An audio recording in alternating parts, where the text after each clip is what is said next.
Hi, everyone. Welcome back to the Unlock Your Potential podcast. I'm Matt Faupel, and this is where we get real about commercial real estate leadership and execution. If you're here, you're serious about running properties with clarity, precision, and strategy. And that's exactly what we're going to talk about here today. Now, I want to talk about something that separates good property managers from the great ones. That's seasonal readiness. Right now, we're deep into summer, but here's the thing. While most operators are just trying to keep their AC running, the smart ones are already thinking 3 steps ahead. They're planning for fall transitions and getting ready for winter challenges. Because here's what I've learned after years in the industry. The calendar doesn't wait for you. The teams that stay ahead of seasonal shifts don't just survive them, they actually turn them into competitive advantages. All right, let's start with the big one, your HVAC systems. By this point in the summer, your equipment has been battle tested, but the real question is, are you ready for what comes next?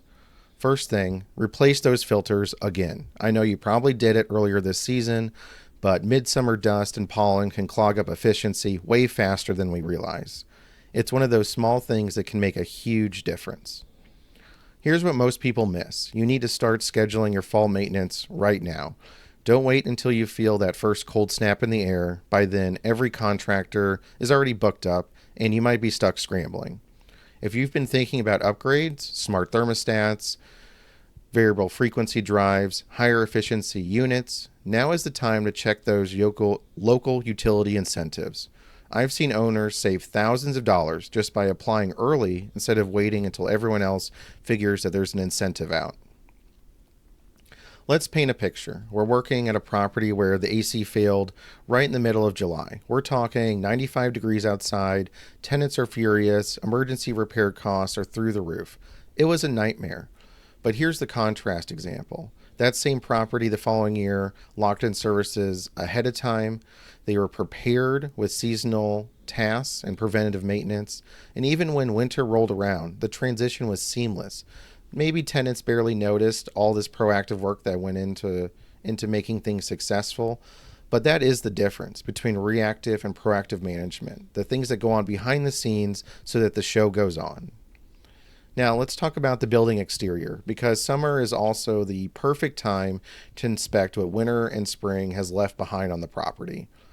Power wash the sidewalks, garages, and facades now, before the salt and grime of winter starts piling up again. It is amazing how much better a building can look and feel with a deep clean around the exterior. Now, here's something critical. Patch the parking lots now.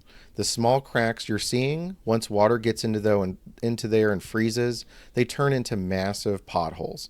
Trust me, it is way cheaper to fix them now than to explain to a tenant in the middle of winter why their car got damaged by running through a giant crater in the parking lot. Don't forget about landscaping.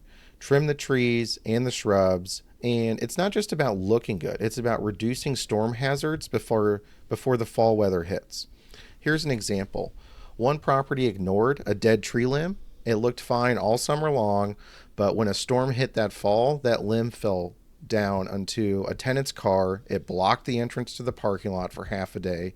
There is an insurance claim, tenant relations, emergency tree service, and it would have cost very little to have that tree trimmed in July, but instead now we have thousands of dollars of damage to property and relationships.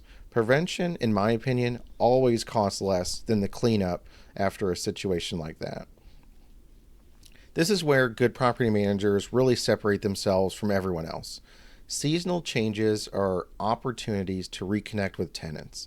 Send out a mid-year update. Outline what you've accomplished, what you plan for the rest of the year. Remind them of emergency procedures. Most tenants have no idea how much work goes into keeping that building running smoothly. Consider hosting a tenant appreciation event in late summer, early fall. Nothing fancy, maybe a coffee in the lobby, a simple lunch. It's just a chance to reset relationships and show them what you're thinking about for the upcoming seasons and hear their experience of how things are going from their end. You can tie it to anything, Earth Day, Safety Week, whatever makes sense for your tenants and your property. The point of that is engagement. An example is one property started doing a simple thing, sending a seasonal email with storm preparation reminders, quick updates on building improvements, and within months, tenant satisfaction was up noticeably. It wasn't expensive, it's not complicated, it just showed that that team cared enough to communicate proactively. Now, before winter hits, you absolutely need to confirm that your systems are going to work under pressure. Test your generators, your emergency lighting, your battery backup systems, all of it. Don't wait for the power to go out to find out what's not working. Make sure your storm response plan is solid and that everyone knows their role in those situations. I can't tell you how many times I've seen great plans fall apart because no one practiced them, no one knew where the emergency action plan was, and it became quite a situation. Review your access control systems too. Check cameras, update credentials, make sure outdoor lighting is working. These gaps can become major liabilities when the days get shorter and darker. Here's a quick example. A routine check of an exterior lighting at a property found several cameras that were out and had blind spots to new areas of a parking lot.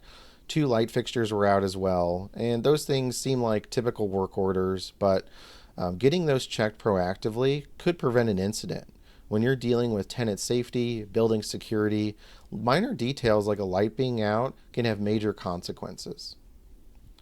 The season is also an opportunity for forecasting, where you can really build credibility with your stakeholders. Compare your actual expenses to your budget. What are you over? What happened this year so far? What are things that could happen later this year? What's the story behind the variances?